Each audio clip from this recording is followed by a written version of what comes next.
At the beginning of the 20th century, Russia was an extremely autocratic monarchy. The country was run by a king called the Tsar, who had complete control over the country. While the monarchy and the upper class lived in wealth, most Russian citizens lived in poverty.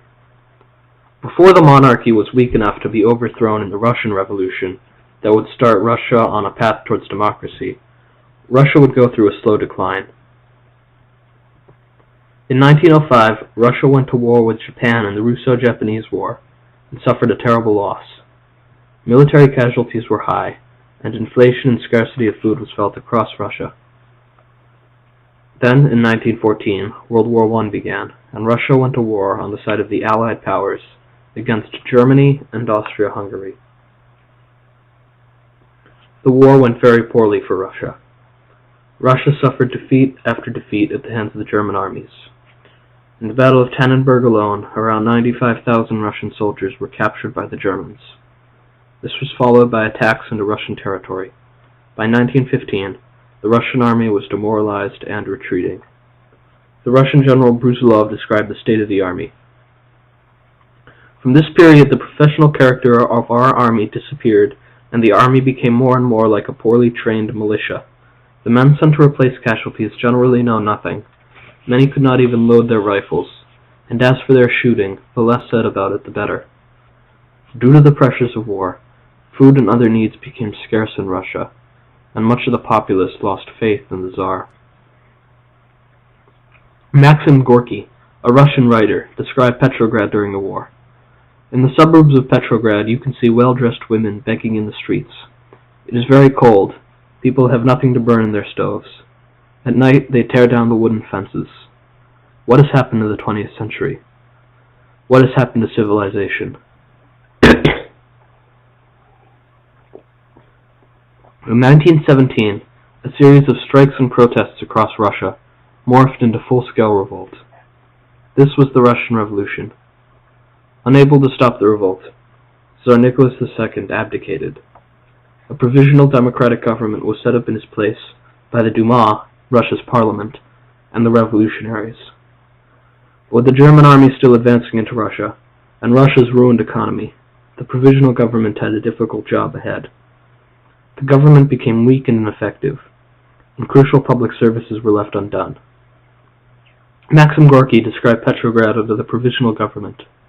This is no longer a capital, it is a cesspit. No one works, the streets are filthy. There are piles of stinking rubbish in the courtyards. It hurts me to see how bad things have become. Despite these challenges, Russia was democratizing.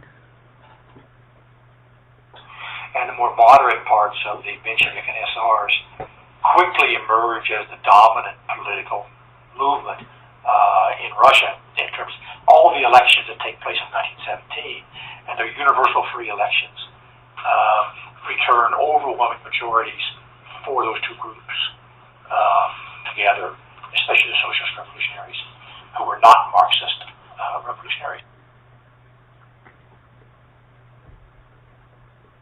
One group hoping to seize control of this new Russia was the Communists, also known as Bolsheviks. The Bolsheviks believed in the government controlling every aspect of the economy, and the country run by an unelected ruler, without religion or class distinctions.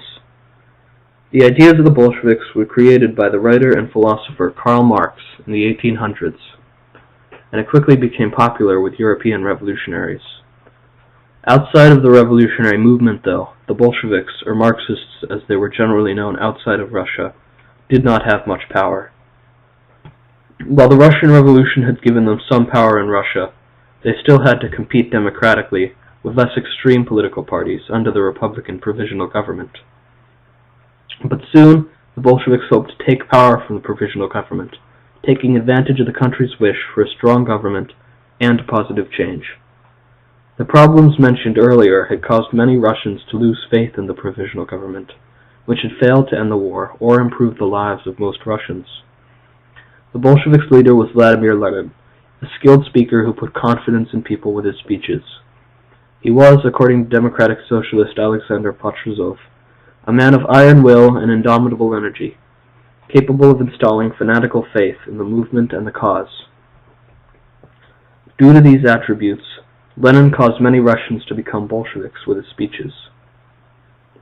On the 7th of November 1917, with the support of the populace, the Bolsheviks rose up in Petrograd and threw out the provisional government, destroying Russia's democracy, and establishing a communist government in Russia, which they would eventually rename the Soviet Union. Many Russians reacted negatively toward the new government and began fighting against the Bolsheviks in the Russian Civil War. But by 1921, the Bolsheviks had taken over the country and were firmly in control. Under the new government, all parties opposed to the communists, religion, and class distinctions were outlawed, and all property belonged to the state. The turning point that was the Bolshevik Revolution had swept away Russian democracy and redirected Russia towards dictatorship.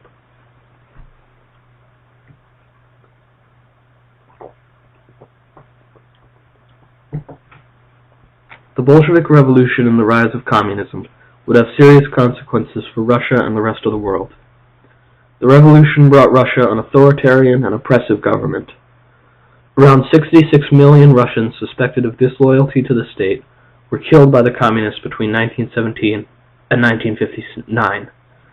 The Bolsheviks outlawed all private land ownership in the fundamental law of land socialization, which stated, "All private ownership of land within the boundaries of the Russian Federated Soviet Republic is abolished forever.